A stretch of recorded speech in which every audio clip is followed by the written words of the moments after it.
Well, I'm really excited that we're actually having this chance to have a conversation, because we're sort of coming to the middle of or the end of our Health and Wellbeing Week, where we're looking at public health. So, Lewis, it's ideal that you're here with me. What I want to do is just introduce ourselves No so problem. the listeners know who we are. And then I've just got a few things I want to just sort of chat through with you, really. No problem at all. Fantastic. Thanks for having me. Oh, I'm really pleased. So, just so people know who they're listening to, I'm Professor Karen Buckwell-Nutt, and I'm the Associate Pro-Vice Chancellor at the university, and I'm also the Director of the Institute for Health and Social Care. Blimey. I know it's a big title, but people work with me, so it works really well. Good. Introduce yourself, Lewis. So I am Lewis Baker. I am a 47-year-old recovering alcoholic who is a big champion of all of the things that physical exercise and movement can achieve certainly from a mental health perspective. I've had quite a traumatic experience, in as much that I suffered massively from addictions. But that is kind of what we're here to talk about, I guess. Yeah, I mean, that lived experience. So just tell us a little bit more about that lived experience and how it's taken you now to be that advocate about that physical and activity piece. So it's it all happened completely by accident. Alcohol was a big central part of my family growing up. It was everywhere, to the point every family do. So it was just completely normal. Weirdly, I didn't drink until probably 19, 20. My early childhood and early adolescence, I was very keen on judo. So I was doing a lot of training, fighting at the weekends, got to quite a good standard. Then obviously, as I'm sure half of the listeners out in podcast land will agree with, it's kind of like then all of a sudden I discovered beer and ladies and parties, and the judo got completely sidetracked, and then that was it. I started off raving. With the rave obviously came all the pharmaceutical, shall we say, and kind of hammered that to the point that I was in a relationship at the time, and basically she just got fed up with it. So it was a raving or me choice. So I went with her, but we then started boozing, and it was then that I started drinking. So when you were raving, were you doing that with your friends? Was that the sort of circle you were in? And weirdly, that's what your friends did, or did kind you of, find it on your own? I mean, bearing in mind that this is the early 90s, so it was quite it was a massive part of being a teenager. And I started listening to the music with my mates, and went to a couple of raves with my mates, but then kind of, as I'm sure people that may or may not know about them drugs, it makes you super sociable. So all of a sudden I then discovered another clique of people. So I was then going off to these raves on my own and meeting up with people and spending time and kind of immersing myself in that life. And I do that a lot. And weirdly, only recently I've discovered that I've got ADHD. So everything is either all or nothing. But at the time I didn't know that. So I was doing this, that and the other. I was out socialising with another group of friends. Like I said, my girlfriend at the time didn't like it, so ended up just spending more time with her, and then going out to the pubs and stuff like that. Then it was drinking after work. Then it was, and it didn't feel anything untoward. And then we moved in. Me and my girlfriend moved in, and she then got the full idea of how much I was drinking. And bearing in mind, this is still 25 years ago, I guess. And that was a case of like easily 8 cans of cider after work. Then that started causing rows, and obviously it was all her fault, nothing to do with my drinking. So rather than upsetting her, I used to hide the drink. Not because I'm an alcoholic, obviously, and it's definitely, do you know what I mean? This is denial. This is big denial. Oh, it's just, it's not because I have to drink, but I want to drink, but I don't want to upset her, so I hide it. And then all of a sudden, I'm hiding beer in bath panels. I was living in a block of flats. I was hiding them in skanky old bin stores and just nipping out and throwing it down me. Were you just drinking at home at this point, or could you say you do it after work? Did this fall into drinking in the daytime? No, at work as well? not yet. This is still the social side of it. Even though there was nothing social, it was just me drinking at home on my own. The proper drinking started about 15 years ago. So Had 2 kids. Again, eventually, my children's mother just got fed up with me, rightfully so. So she got the up and threw me out the house. So I went back to Dad. That obviously gave me an excuse to justify feeling sorry for myself, and then that become a reason to drink. You always find reasons to drink. You always find you've had a bad day, you've had a good day, something went well, something went bad. It's just the internal narrative. So got split up with her, used that as a catalyst. Then obviously work finished. So I jacked my job in at the time. I was a builder. Then I got a private work doing an extension. The extension was then drawing cash off the job, but getting the materials on credit. I was very rarely there. I was going out and getting hammered. This is when things started getting really bad. Right. At this point, Lewis, do you mind if I ask, were you still having contact with the family, your children, or did you lose that network as well? No, I always kept in touch with the kids, and thankfully the ex was very, very supportive of that, because it would have been the easiest thing in the world for her to say, you're not seeing them, this, that and the other. And I ask that because so many times we do hear about people sort of, addiction issues, that they don't just lose their job or have problems with working, they lose their family, they lose their friends, they lose many things. And that's a big thing with when you're going into the drugs and alcohol service. There's massive emphasis on safeguarding, rightfully so. I kept contact with them. I was seeing them every other weekend. They'd come and stay with me. Me and my ex at the time were very civil. Things kept getting worse and worse and worse, to the point that I got sacked off that private job because I was never turning up. It took about 8 months, far too long. I was just not turning up. I was in a right old pickle. That's when the blackout started, the self-harm. I was coming round, I was waking up in the middle of an alleyway, like in the 2 o'clock on a Tuesday. There was one that I found myself on a roof of the extension I was building, and it took me 2 hours to try and talk myself out of throwing myself off. Cutting chunks up my arms, my legs, my head. It all got a bit much. My brother got involved. He was living in Kent at the time, but saw the pickle that I was getting in. So he kind of finished the job off that I was on for me, tried to get me sectioned. So this is, at this point, then it's all spiralling, and then, isn't it? Oh, it's gone. Yeah, I'm in complete freefall. To the point, like I said, my brother was trying to get me sectioned. To give you some idea of how bad it got, my doctor gave me 2 months to live. He said that my readings were the second highest he's ever seen in his 30 years of practice. When you say reading, you mean in like blood tests? Some of those so readings all of the markers, so the liver test, I think there was one reading, I forget what it was because it was all scientific words, but there was one that the normal healthy parameters should be between 12 and 64, I believe, and mine was something like 1,440. Right. So not only have you got the mental health challenges that you've outlined and the self-harm and those ideations of suicide that you've said, you've actually got problems going on physically as well from alcohol. 100%, and it's that is the common denominator, and it just spreads out as I know you know. At the end, I was waking up at 4:30 in the morning, dry heaving, bringing up blood, going to the downstairs toilet, because it was so practiced and rehearsed and common. There'd always be 6 beers in the door in the bath panel.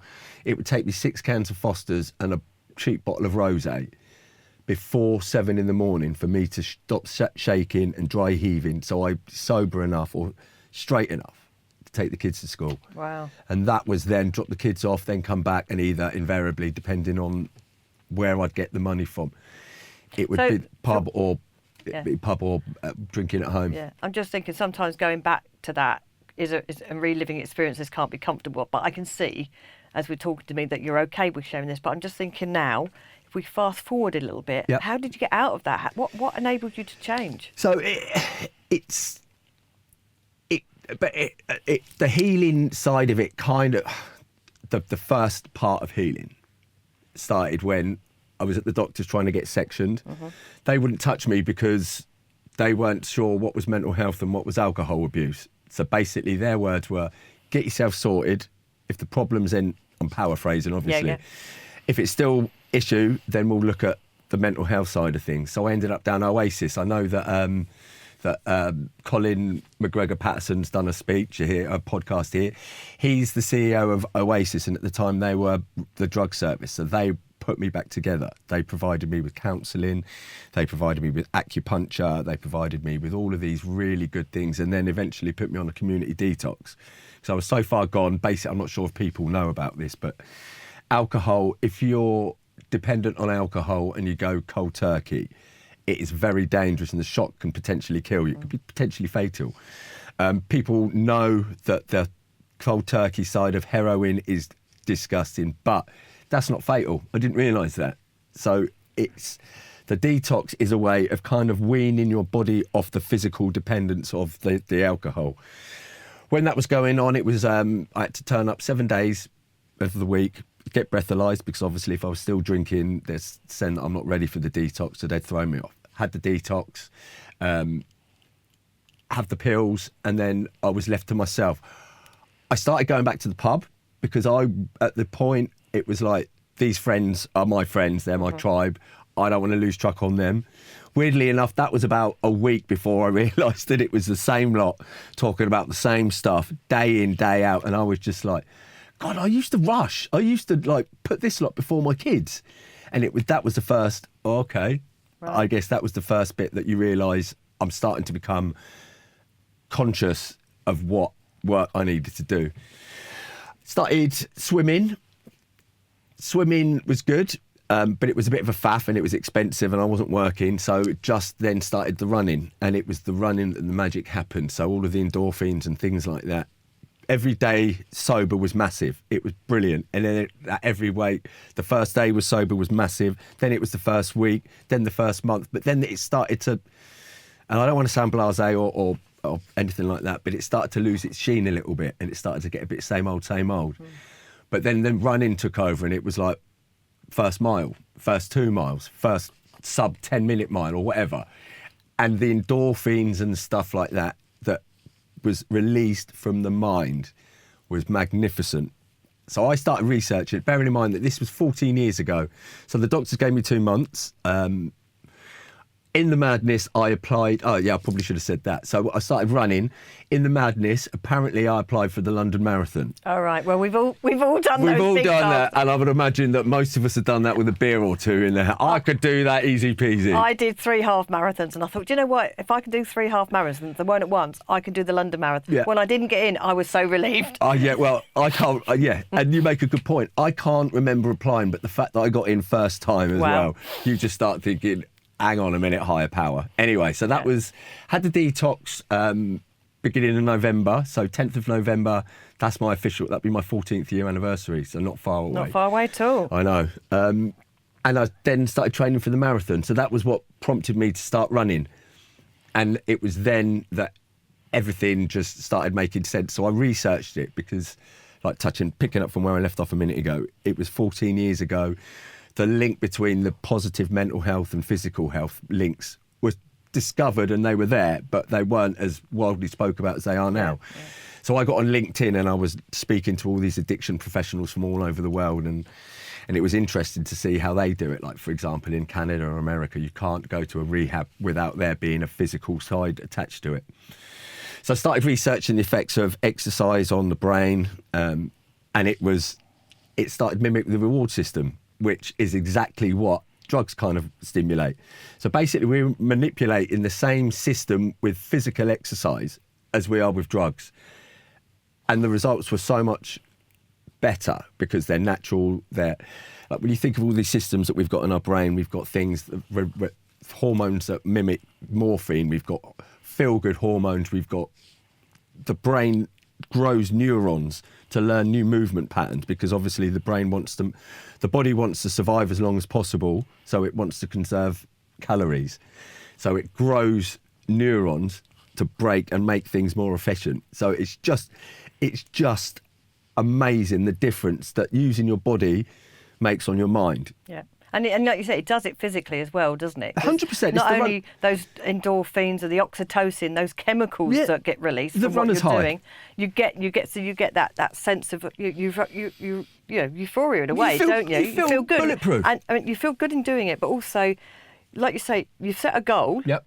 And if you can achieve it or get towards it, Yep. you feel good about the fact that you've achieved something. 100%. But then put that in, so you've got that benefit from someone that didn't have an alcohol problem, and you see the benefits. Imagine then someone whose default setting is 100 times worse, and the benefits are 100 times better. All of a sudden, it's like going from watching a black and white 7-inch telly to like this ultra high D telly. You don't realise how bad your picture was until you start doing something different. Yeah. And it was just incredible. And it was just, so you've got all of that. So you've got So what did you do? So you've gone through this journey of addiction and come out that other side, and part of that, one of those toolkits, you say, look, Oasis has helped you, but you've got the other bit now of exercise. What have you done with that? Yeah. So I think, and I'm going to go on a little bit of a tangent. I think it's kind of like, I think if a human goes through a challenging time or experience and finds a way out, I think it's their duty to stop or help other people from doing it. I think we need to look out for each other. Sadly, I think that philosophy looks like it's dying a little bit. I think people now, it's all about image, isn't it? And fast cash and working hard and being rich and this, that and the other and all appearances. And for you to do well, someone has to do badly, and I don't like that. So I set a charity up when we use exercise as a way of improving mental health. I don't like, and for the reasons before, I think you can't have a healthy mind without having a healthy body and vice versa. I think the two are interchangeable. So volunteered with the drug service and started with them, and we set a charity up and we started giving them free exercise classes, and they started turning up, and it got more and more regular. Everything was going brilliantly. So we spoke about the physical or the physiological benefits from exercise. Chuck in working outside, chuck in a distraction from the cravings, chuck in being surrounded by people that are in exactly the same boat as you. Chuck in someone that's been there, come out the other side. And what you've got is such a powerful tool for healing. So that is basically it. So Phoenix was born, we set a charity up. I mean, what a name though, is it? Exactly that. Exactly. Well, I don't need to. The symbolic. Yeah, and I know it's cheesy, and you've only got to look in Company's House at all the Phoenix that there are. But yeah, Phoenix Lifestyle Foundation's the charity, and we then used that kind of model as a way of for different groups. So cancer survivors, the statistics that if you go into cancer treatment fit and healthy, the prognosis is better, the side effects. But again, having someone that's been through it, bringing people together. So we're launching that. We're launching domestic abuse because we know exercise Catalyst, or there you go. Yeah. Self-esteem, self-confidence, which I'm sure. I mean, I'm only speaking anecdotally. I wouldn't know, and I wouldn't want to offend anyone by pretending I do. But people that have been there and done it have said that the benefits are massive. So that's kind of the thing. We've then another project we're doing, which is very close to my heart, and it sits nicely. We're doing it with Bucks Uni, which is the Wellness Warriors. Yeah. So that's a sober running group that we're on the third wave of, which is a cool thing. So based exactly on what my experience was, but I had the pleasure of bumping into Charmaine Clayton, who is one of your very, very incredible employees down the uni, and we've been kind of crossing paths over the last 14 years, and it was just recently we said, you know what, she's got this job in uni, so she had the opportunity, and we came together, and like I said, we're having three waves, and it's been brilliant. Yeah, I mean, you talk about Charmaine, and that's how we got introduced via Charmaine. Yeah, absolutely. And you're absolutely right. She does a huge piece around the sort of our volunteering agenda that we have, and that falls really nicely into our public and community engagement. Yeah, and it's a cool thing. And it's like you're saying, it's the giving back, isn't it? Absolutely. So, even if this podcast reached to one person and go, hang on a minute,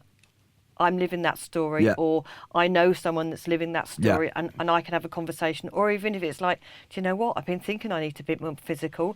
I'll look this up. 1,000,000%. Yeah. And it's those sort of impacts that we can have by doing those small things. And it's like people say, exercise can start with one step. Yes. Because I guess, like you say, you're trying to do the first mile or the Exactly first 10 miles or the first London Marathon. There you go. But how symbolic is that? Exactly that. It's literally, I've never said I'm never giving up drinking. Yeah. I've just said I ain't drinking today. Yeah. And then wake up tomorrow morning, because you want it in bite-sized pieces. I see it, especially because I'm now a PT. And you see it with all, oh yeah, I'm going to give up chocolate, I'm going to give up sweets, I'm going to give up booze, I'm not going to smoke, I'm going to go for a run. You're giving up everything that you've been doing. And exactly then that. And then all of a sudden, one of it goes out the window and it's just like, oh, this is rubbish, I can't do this. It's just too overwhelming. It is that step at a time, like you say, that first mile, that absolutely. first 100 and yards. having fun with it. Yeah. Like people, like I'm slightly unusual in as much that I'm not ashamed about my journey. I regret it massively because there's parts of my kids growing up that I'm never going to remember. But you've still got a relationship with I've your got kids, a great haven't relationship. you? Yeah. But you managed to rescue that bit as well. But I mean, the ex had a lot to do with that. It'd have been the easiest thing in the world for her just to kind of shut me out, but she didn't, and I'm so grateful for that. And that speaks again to the people around you, doesn't Absolutely. it? Absolutely. You say about Colin in the Oasis Foundation. You talk about, your family, your brother. You've talked about your ex that's been there. 1,000,000%. We should be reaching out to people, shouldn't we? Because you make a brilliant point again. Because I think I read somewhere that an addict affects 30 people around them, whether that's healthcare professionals, police, family. It's not just. It's such a selfish disease, and believe me, it's if the people that are listening in are worried about that and they are getting to a point, it stopped being fun a long time ago for them. People think it's selfish, and it is, but it's an addiction, it's an illness, isn't it? We're not wired up right, and all the self-narrative is that we experience. Certainly, I mean, I'm speaking about me, and I've done a lot of work with addicts, and I'm a recovery coach, so that's another thing that I'm keen to offer people. It's that the internal narrative is there to trick you out.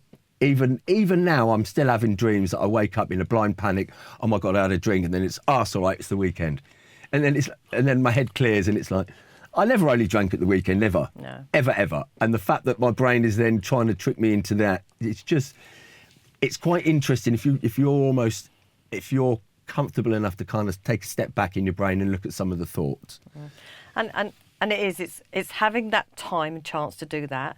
And that might be from a self piece, mightn't it? Or it might be from someone that for the 38th time is saying to you, you're drinking too much. You've got a problem. I want to help you with this. And at some point, hopefully that voice, whether it's an internal voice or a voice of someone that cares about you, gets heard, isn't it?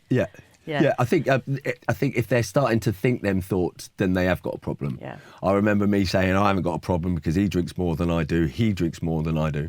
What I didn't see was that I was still in a pub on a Tuesday at 11 o'clock in the morning. And look, 99% of normal people are out working, and I'm sat here with other people, and I'm using them as my metric. Yeah. Oh, he drinks more time. You've got a different metric now, haven't you? Yeah. You're with through the Phoenix lifestyle. You're working with that is your job. I love it. Your work, as much as it's a charity, and you do the PT bit. That's now your focus. That's my value. That's me in a nutshell. Because I am. I think society is. It's not a very nice place out in the big wide world at the minute. There's so much going on, and so many people are stressed and struggling. And I think booze, drugs, everyone self-medicates to a point, don't they? Makes themselves feel better. It's interesting, you can't even... Do you remember when House of Fraser was open and they had the... Other stores are available. Other stores are available, yeah. I mean, they never let me in because I'd clearly no money to shop in there, but they had a Prosecco bar in the makeup thing. Or if you try getting a lady's birthday card that doesn't mention wine... Yeah. So it's the only drug you've got to justify not using, which is... So it's just... I know it's inherent in culture, and listen... Not everyone's like me, and booze is good if it's used in the right way, but also it can be used in the wrong context, and I think that's a dangerous place for it, and I think people need to be aware of that. If you're using booze for anything, I think that's one key. Yeah. I think I started drinking because I was self-conscious and didn't have the confidence, and it acted as a crutch. And then, like I said, you bring in other reasons. Yeah, and like you say, we won't go back there because I'm mindful of our time that we've got together. But you talked about that rave scene and the drug scene. I guess nowadays it would be the festival scene and stuff going on there. Yeah. I mean, thankfully, kids now aren't drinking as much as they are, but then they've got the other side of things where everything's based on appearance. Yeah. So it's pressures, precious. whatever that pressure is, isn't it? Absolutely. And then whatever people start to use as that, as you say, you label it as a crutch, what people lean on, but it's those unhealthy behaviours. And I think it's context, isn't it? Yeah. What you use it for and how often and why you're using it, I think makes a big difference. And perhaps that's a good note to finish on, in a sense. I don't want to finish. I know, nor do I, but I'm just thinking of people listening in. There's going to be a point where they need to press stop I and just get hope on with one their of my world. teachers is going to tune in, and because me at a university, Absolutely. that'll show the teachers, won't it? Well, we're not that frightened here, are we? No, Not that we are frightening not. at all. No. Do you know what? You've mentioned ADHD, and I want to come back to that at another point. Yes. So that'll be, I think we'll get a chance to meet again together. Because, and statistically, I think 70% of addicts have got ADHD, and it's a way of controlling. Yeah.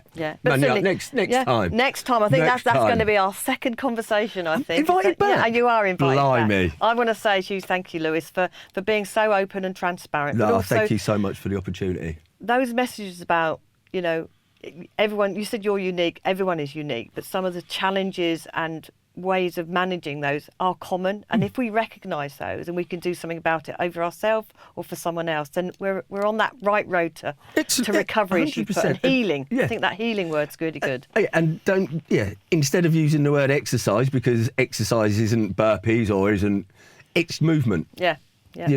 We've got links with Chiltern Rangers. So working outside with people in exactly the same group, but using your body, fresh air, working with nature. Well, It's just beautiful. I'm going to stop it on this note because we learnt about nature and being outside when we went through that pandemic and what it really meant for people to. Yeah, to can you remember suddenly that first 3 weeks? It was stop it. scorching and it was lush, wasn't it? Let's not go back No, there. let's not. Thank you so much, Lewis. Thank this you has so been much. brilliant. Thank you very much. Thank you.